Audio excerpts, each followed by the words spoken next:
FC.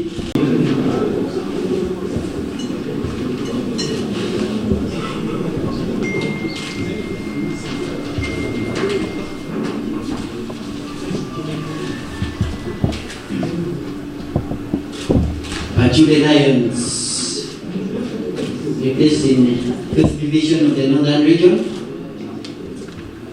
comes from Pada.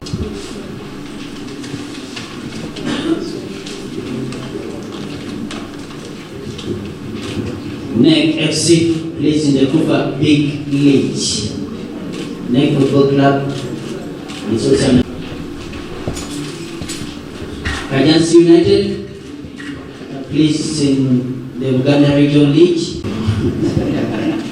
Let's see if it's Mike as well express. Kajjansi United. Kajjansi United is playing against Express Football Club.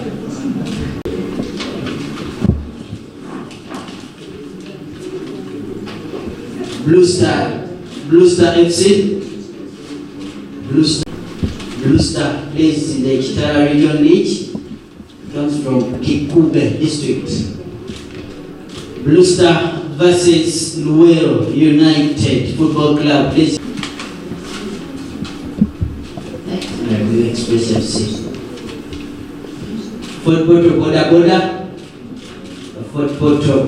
Boda Football Club. Kitara Region, playing from Fort Portal in the 5th Division. Wachiso Giants Football Club. Wachiso Giants Football Club. Sporting Uganda. Vipers. By the way, he lost against Bull last year. Yes, Diana. Yes, that's from Port B. Put some shuffling, please.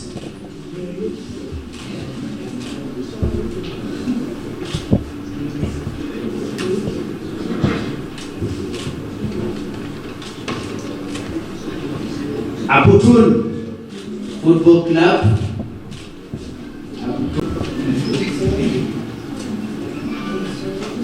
Comes from Soroti. It plays in the 5th Division. Aputun Football Club will face Police Football Club, playing in the Fufa Big League. Plays in the Kampala region. Comes from Kampala region. That is Chibuli. Chileka United. I've seen honorable man around. Chileka United Division of Wachiso District. Chileka United will face SC Villa. Chileka United will face Sports Club Villa.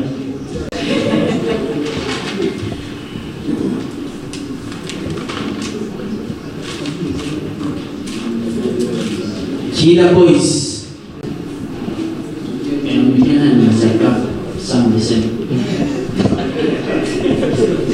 From Mitiana, will face Gaddafi Football Club, playing in the Stanbic Uganda Premier League.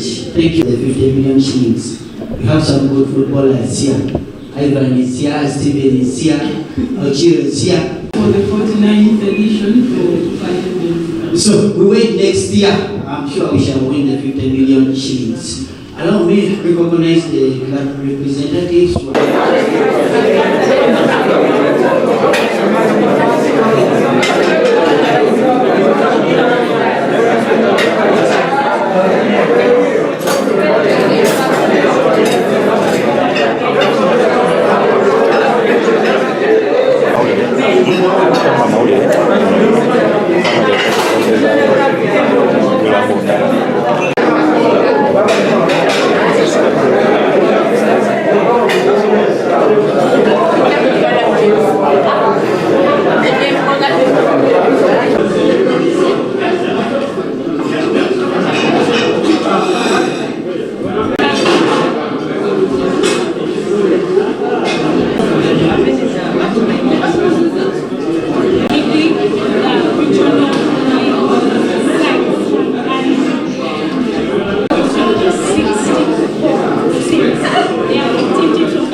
from the Northeast Regional side and Moroto District to be precise. The 49th edition of the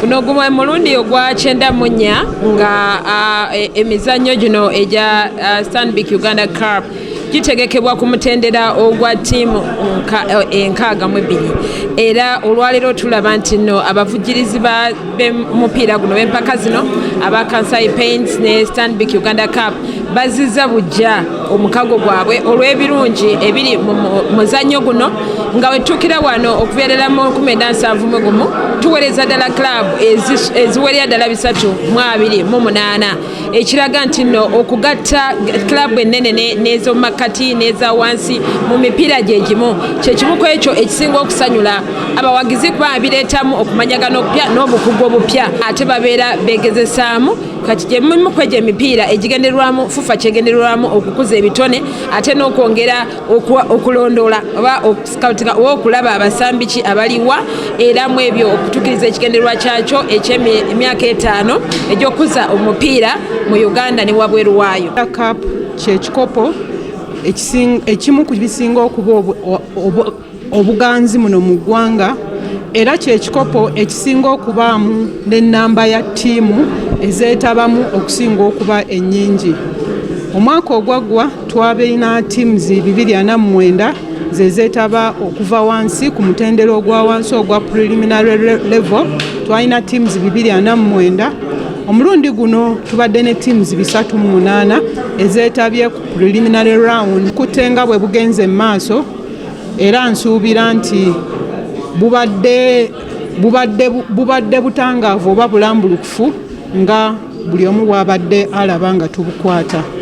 Teams zino zonna ezihostinze tuwadde omukisa tukoze seeding tuwadde teams eziva wansi omukisa okuba nti ze zigenda okuhostinga naye mu ekyo tuzisaba okuba nti 1 zimaintaininga zituwa ebisaawe ebirungi omugenda okuzannyibwa empaka zino. That is the minimum requirement gye tuzeetaagamu. Teams zino zonna ezihostinze tuwadde omukisa tukoze seeding tuwadde teams eziva wansi omukisa okuba nti ze zigenda okuhostinga naye mu ekyo tuzisaba okuba nti 1 zimaintaininga zituwa ebisaawe ebirungi omugenda okuzannyibwa empaka zino. That is the minimum requirement gye tuzeetaagamu. Twetaaga ekisaawe ekigenda okusambibwamu omupiira nga kya kiragala ate nga kiri flat. Tusuubira nti bwe muba nga temuyina perimeter fence at least tuteekewo olukomera olusobola okutaayiza abantu okuyingira mu kisaawe oba okujja okusemberera ba match officials abakola omupiira. Olukomera olwo tugamba lubeere temporary lwe balina okututeerawo. Teams ezivudde ku mutendero ogwa wansi teams 33 teams ezo zonna zigenda kufuna jerseys okuva mu ba sponsors baffe aba Stanbic ne Plascon Uganda. Nga bwe tumanyi FUFA tuyina new kid on the block. We have the FUFA TV. Tusaba abasambi ne ba coaches buli lwe babanga bazze okubasaba interview eya pre-match meeting, eya pre-match interviews oba an engagement ebeetegekeddwa tubasaba ba coaches n'abasambi muddemu nga bwe baba basabye. Omuntu yenna anaabanga amenya akawaayiro ako waliwo fine ey'okusasula. N'olaba cards zonna ezigenda okuva mu mupiira guno zonna zirina kubeera nga ziri served mweno empaka eya Stanbic Uganda Cup. Okujjako senga omusango ogwo gubeera munene, gravity nga nnene, basobola okussaako ekibonerezo ekirala ekigenda mu mpaka nekyeyongera mu mpaka endala. Tusuubira empaka zino okuzannyibwa wakati wa 27 omwezi guno ogwa January ne 7 omwezi ogwokubiri. Stanbic Bank Uganda, we are super excited for the next season, which started off today.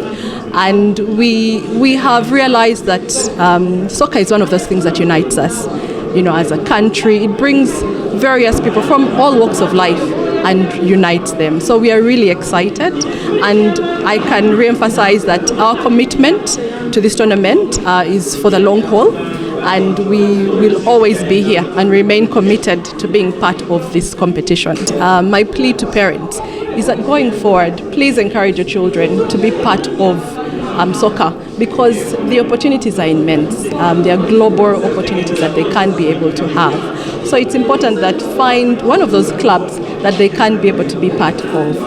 And lastly, my call is for everybody, every Ugandan, to come out strong and really be part of this competition.